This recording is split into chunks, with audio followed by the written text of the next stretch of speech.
Assalamualaikum warahmatullahi wabarakatuh. Kita mulai untuk pertemuan kali ini. Pertemuan terakhir sebelum UTS yang akan kita bahas adalah berkaitan dengan hubungan antara analisa jabatan dengan fungsi operasional manajemen sumber daya manusia. Di awal-awal pertemuan kita sudah membahas tentang analisa jabatan, ya.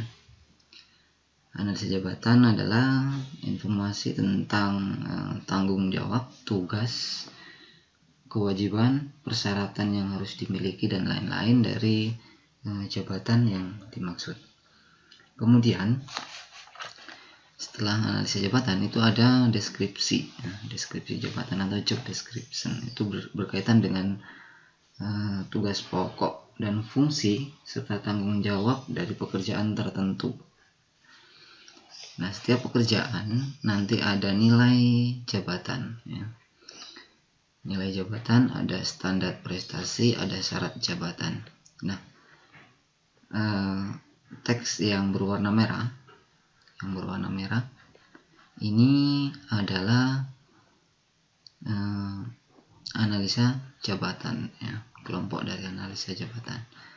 Sementara dari analisa jabatan ini kemudian di masing-masing analisa jabatan ada fungsi operasionalnya, ya.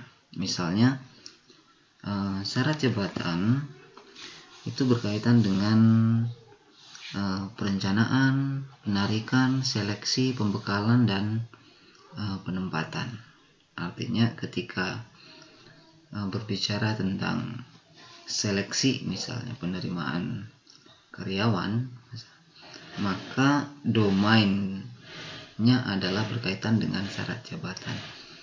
Dan yang sisi yang paling kanan ini berada pada ruang lingkup pengadaan, ya, perencanaan tentang jumlah, kemudian bagaimana seleksinya, bagaimana pembekalannya hingga nanti ditempatkan di mana, itu berada pada ruang lingkup pengadaan.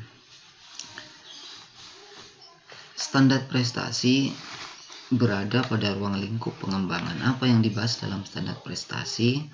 Standar prestasi ini mengatur tentang alat ukur bagaimana mengukur kinerja, ya, karyawan, ya.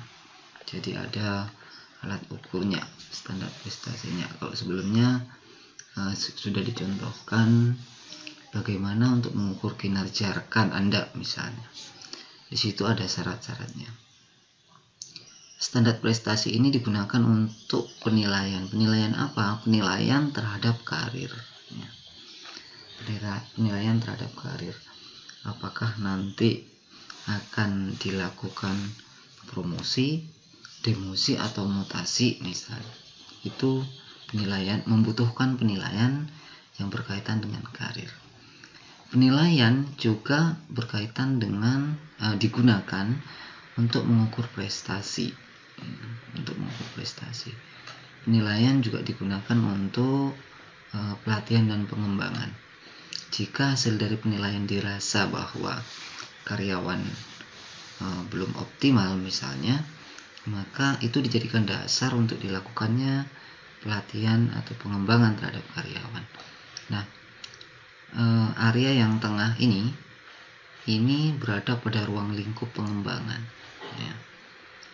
Jadi penilaian itu berkaitan dengan ruang lingkup pengembangan. Selain itu, penilaian juga digunakan untuk pemberian kompensasi, ya, pemberian gaji, kemudian reward dan sebagainya. Nah, sisi yang sebelah kiri ini berada pada ruang lingkup pemeliharaan. Jadi bagi seorang karyawan ada value, ada nilai dari jabatan yang kemudian akan berdampak pada kompensasi.